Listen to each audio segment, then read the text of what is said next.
What if I told you that most cancer patients don't get the full benefits from the cancer treatments given to them by their oncologist? Unfortunately, most oncologists don't give the patients a real and scientifically accurate answer. Some oncologists even say, eat whatever you want. Doesn't really matter. Nothing can be further from the truth.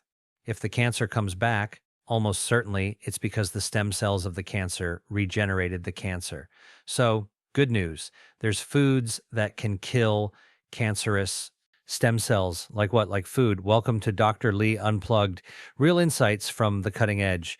This is a stripped down, no fluff conversation where I take you behind the scenes as a scientist and as a doctor to break down what's real versus what's hype when it comes to your health. It's raw, unscripted, no sugarcoating, just real talk and real science. And today we're diving into foods you should eat if you've been diagnosed with cancer. Now, why this matters, what the science says, and what you can do about it. That's what we're going to get into today. Are you ready? Let's go for it. Music. Applause. First, let's talk about generally foods and cancer, because every individual who's diagnosed with cancer always wonders what did they do wrong that actually led them to develop cancer. Now, it could be genetics, it could be environmental exposures, it could also be a lifetime of poor diet. A lot of different factors contribute to the mutations that happen in our body that result in the development of cancer. Now, it is true some foods can actually contribute to causing cancer, although it's very rarely that it's a single food that does it. But I want to address this because a lot of people say, well, what foods did I eat or what food should I avoid that might be causing cancer, right? Because you hear so much about harmful foods. Well, look, there is a laundry list of foods that can increase the risk of developing cancer, and these include some disturbingly common foods like processed meat. Now, processed meat is actually classified as a class 1 carcinogen by the World Health Organization. All right, so you might say, well, what's an example of a processed meat? Well, sausages, hot dogs, deli meats, salami, ham, bacon, corned beef, probably these comfort foods that we all grew up with, they have been shown that they can increase your risk of developing cancer. If you eat them, not once, but if you eat them over time, you eat too much of them, you have too much exposure to processed meats that actually increases your risk for digestive cancers. So that's including colon cancer. All right, not surprising. The meat and stuff and the chemicals have to go through your gut going down to your colon. Now, here's another cancer risk that's related to meat, and that is grilled meats. Now, this isn't about the meat itself.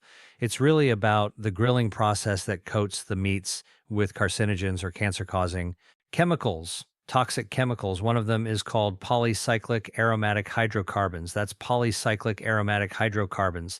I know it's a mouthful. I'm going to abbreviate it as PA, polycyclic aromatic hydrocarbons.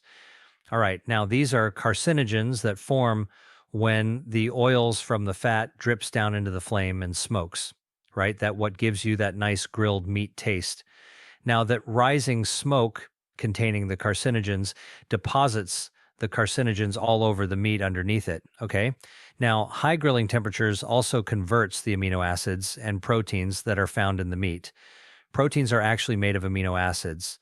The high heat actually converts the proteins into another toxic carcinogen called het cyclic amines, HCA. All right. And these heterocyclic amines, by the way, and the PAHs, if you don't carefully cook the grill surface, they actually are all over that black char that's left on the grates of your grill. So the next time you're grilling food, all right, make sure you really, really clean those grates from the last cooking period of time, because that last grilled meat session left these carcinogens on that grilled surface. Now, you put a fresh piece of meat or vegetables or fish on top of that toxic carcinogens, guess what? You're going to transfer that right onto that next piece of meat. Now, look, most of us enjoyed grilled foods, all right? And it's okay to have it once in a while, but here's a couple of tips that will help you lower your risk of being exposed to the carcinogens from these foods. Now, I promise you, I will tell you about foods that you should eat. But I wanted to point out some of the foods that you got to be really careful about. So, the first thing you want to do, be careful next time you are grilling food, is to clean that grill. Wipe down those grates. Okay, that black char, get it off before each use, and of course after each use, so you have a better surface next time. Coated with pH and HCAS, these carcinogens, number one. Number two, don't stand over the grill too long, right? So, you know, the classic thing that people do when they're grilling, like you stand there with your apron and your hat or whatever, and you're sitting there with the tongs right over the grill. Well, that smoke is going onto your face. That's kind of part of that experience. Well, watch out. That smoke that's coming off the grill, that smoke contains the pH and HCAs right into your face. You really don't want that. So stand back from the grill when you're actually putting meat or fish or vegetables on it. Now, the third thing you want to do is to lower the carcinogens that develop during grilling. One thing you can do is to marinate your food, meat, fish, vegetables, all right? Marinate them using the juice from tropical fruits, all right? So, you know, pineapples and citrus too and things like that. Because I'll tell you why. The juice from the tropical fruits can contain antioxidants. All right. You want to dust it with some cumin, turmeric. That will also help. But these antioxidants will help to neutralize those harmful carcinogens that can actually form. So you're really kind of fighting back against the carcinogens that can actually develop during grilling. And the fourth thing you want to do to lower your risk of developing cancer or being exposed to cancer causing elements in grilled food as well. This is the easy one. Just easy. Don't eat grilled foods too often. Like I said, most of us actually enjoy the taste of grilled food. Kind of, it's like a human thing, right? Like cooking over the fire. But I'm telling you right here, right now, that grilling can contribute to some of the increase in the risk of developing cancer risk, because of the byproducts of the grilling process itself. Okay. Now, I want to focus on what foods you should eat if you've been diagnosed with cancer. All right. Now, again, I'm a doctor, and virtually every cancer patient I've ever met has asked me or the oncologist, "Hey, doc, what should I eat to help me fight my cancer? What should I do at home?" Unfortunately, most oncologists don't give the patients a real and scientifically accurate answer. In fact, it's too bad, because some oncologists even say, eat whatever you want, doesn't really matter, just don't lose too much weight. Because, you know, that's the whole thing, is that over cancer treatment, you can actually lose a lot of weight as a cancer progresses. Well, let me tell you, when that oncologist said, eat whatever you want, it doesn't really matter. Nothing can be further from the truth. So you want the real deal unplugged version of this? Let me just tell you, food matters. And this is because your body is hardwired with health defense systems that help us naturally fight cancer. So when you have cancer, your health defenses have failed, and now you got to actually shore them back up and activate them so they can actually help the medicines work along with the medicines to help fight cancer. This isn't food versus medicine, it's food and medicine. You want to actually eat foods to activate those health defenses.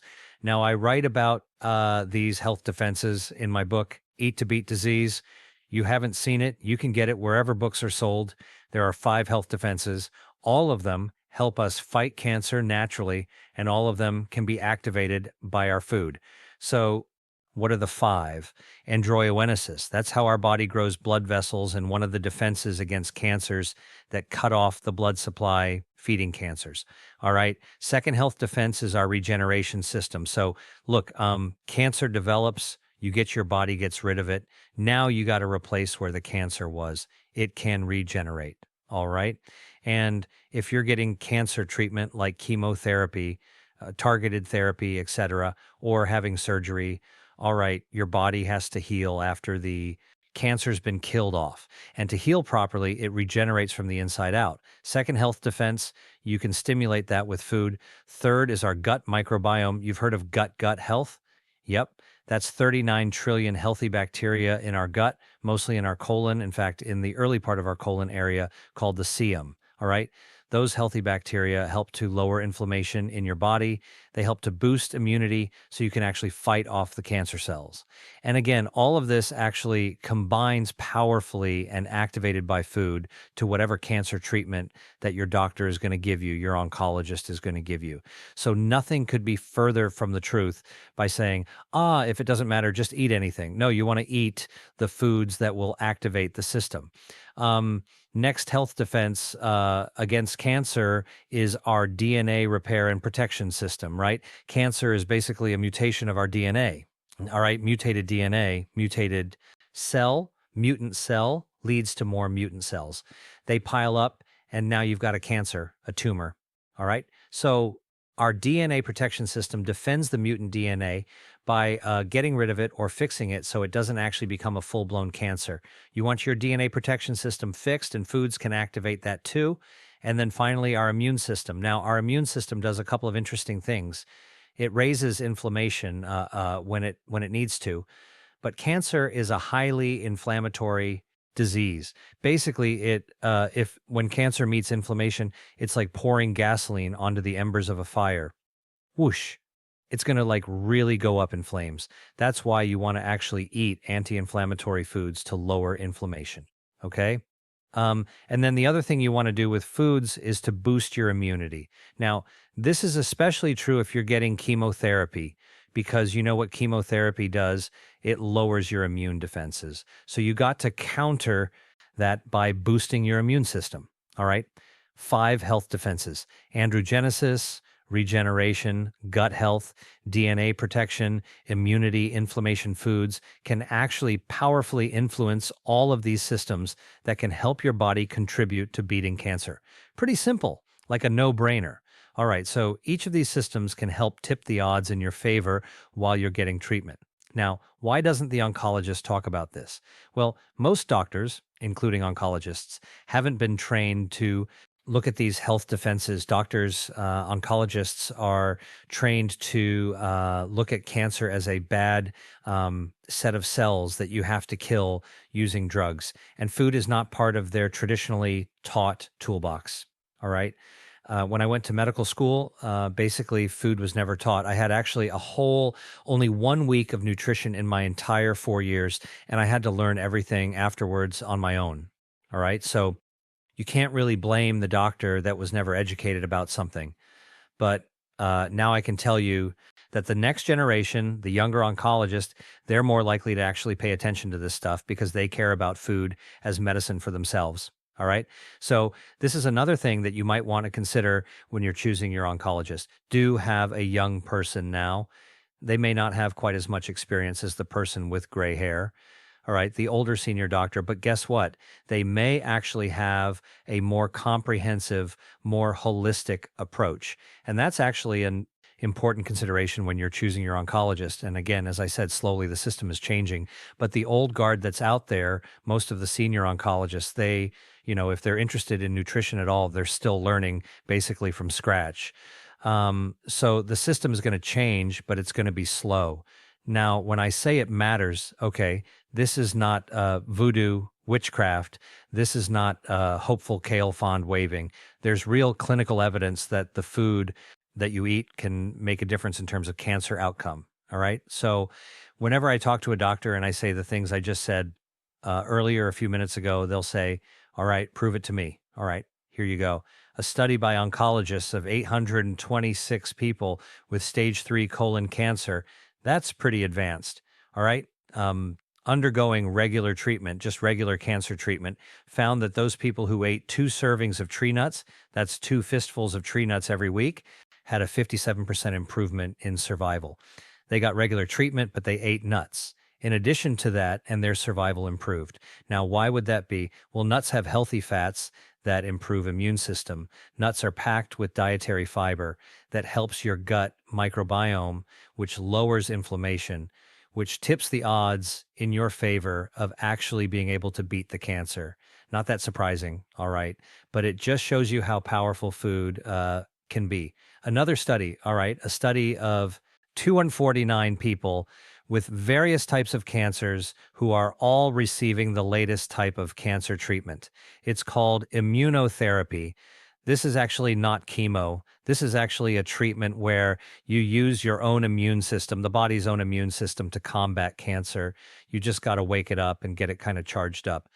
The researchers who were based in France actually found that those cancer patients who did not respond to immunotherapy, guess what? They were lacking a healthy gut bacteria. They were lacking. Remember, I told you the gut bacteria are very powerful for lowering inflammation and boosting your immune system. Well, this one critical bacteria is called Akkermansia muciniphil. And guess what? You can grow that by eating food. And in fact, the only way to naturally grow Akkermansia, which was found to be needed if you want to respond to immunotherapy, meaning helping your own immune system fight off cancer, is by eating foods that grow Akkermansia, like pomegranates and cranberries and mangoes and other foods like chili peppers and Chinese black vinegar. They can all help to grow this useful, healthy, important immune boosting, anti-inflammatory, metabolism, pruning bacteria called Akkermansia muciniphila. Now, if you're somebody who is battling cancer, or you know somebody is and you're listening to me, you might say, well, look, how do you know if you have Akkermansia? How do you even know? Good point. All right, you can measure whether you have Akkermansia. All you've got to do is to order a gut microbiome test. So, how does that work? Basically, it's a test that comes in the mail. It's got a little tube that you're going to mail back to the lab, and it's got a little swab, and you got to just swab your poop, put it into the vial, screw it shut, pop it in the mail, boom, it's gone. Couple of weeks, and you're going to get an email and say your results are ready, and you can see for yourself if you have that Akkermansia. The other thing you can do with a gut microbiome test is to see if you have harmful bacteria in your gut as well. That might be causing inflammation. That's a big no-no. You want to actually get rid of those harmful bacteria. You want to grow good ones like Akkermansia. Okay. If you're somebody that says, well, that's too much for me, because many times people with cancer are overwhelmed. Listen, ask your oncologist, hey, can you help me get a gut microbiome test? All right. And if they can't or they won't, unfortunately, that can happen sometimes. I guess you got to do it yourself. All right. Or get a friend or family member to help order one for you, and then you got to do it yourself. But you should take those results back to your oncologist so they can work with you, and maybe you'll teach them something along the way as well. But if they're knowledgeable, you're giving them more information that they can use as a medical profession to help to fine tune and maybe even predict whether you're going to respond to the treatment. Okay. Now, if somebody's newly diagnosed with cancer, all right, one of the questions is, what are some of the things that you want to be eating right away? Okay. So let's get into that. First thing I want to tell you is that there's no list of 1, 2, 3, because everybody's different. You've heard of personalized medicine. All right. Well, we have personalized nutrition, individualized nutrition. All right. That's very important to understand, because every individual, every cancer patient is going to be different. Maybe there's a cancer patient who's had diabetes. All right. They're going to need a different food approach than somebody with cancer who has celiac disease or another autoimmune disease. Right. So you really, as much as everybody wants sort of like the 123 checklist, you have to really tailor it to yourself. Now, I actually teach a course called Eat to Beat Disease course. It's an online course, and I actually take people through how do you actually know yourself, know your preferences, know the foods, and kind of match what you need in order to be able to fight your condition, including cancer. All right. So if you're interested in learning more, consider taking my course. I go right into that really, really deeply. All right. So everyone's different, but there are some general principles when it comes to selecting food as medicine in somebody who has cancer. All right. So what are those general principles? Well, number one, we know that cancers grow blood vessels to feed themselves. All right. So it's important to know that you can eat foods that starve cancer by cutting off their blood supply. These are called anti-angiogenic foods.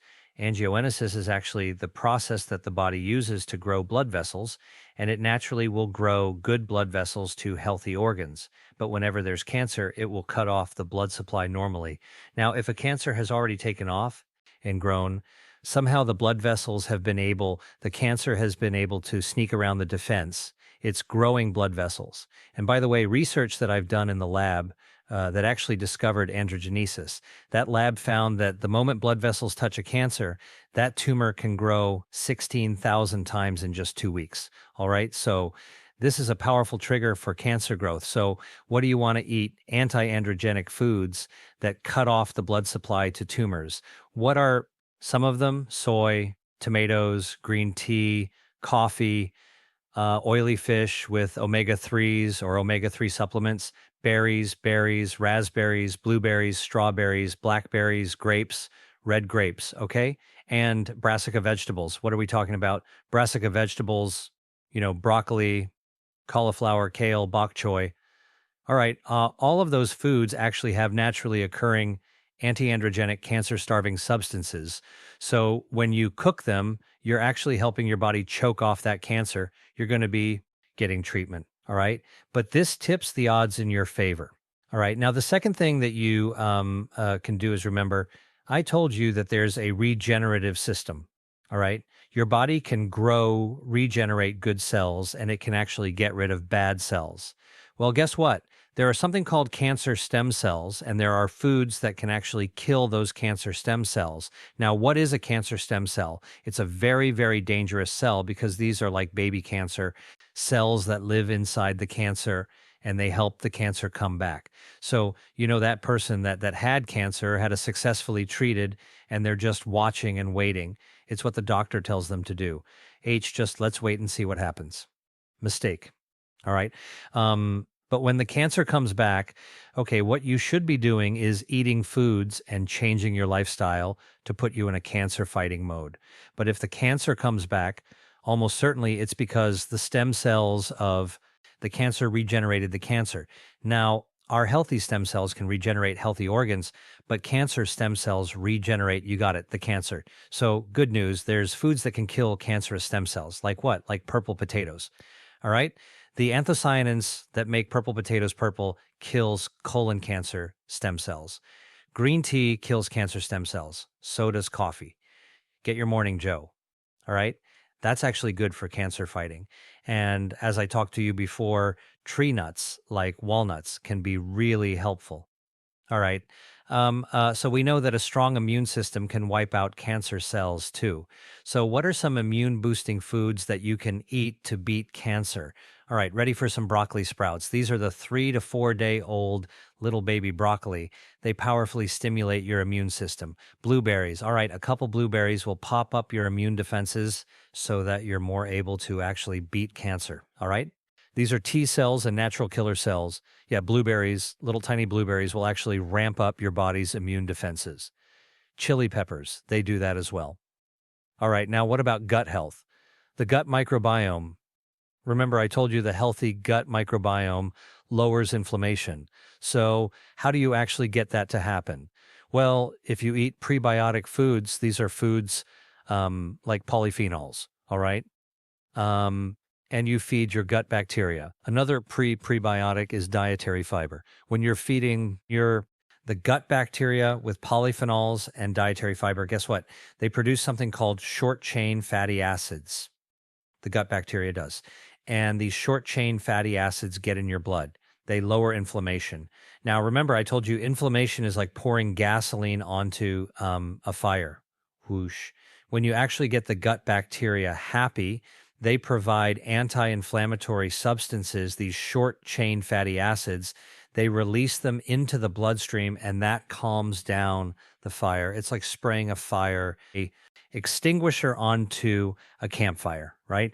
Lowering that inflammation is a really, really good thing. And the healthy gut bacteria boost your immune system for cancer cell killing. All right, this is all going in the right direction.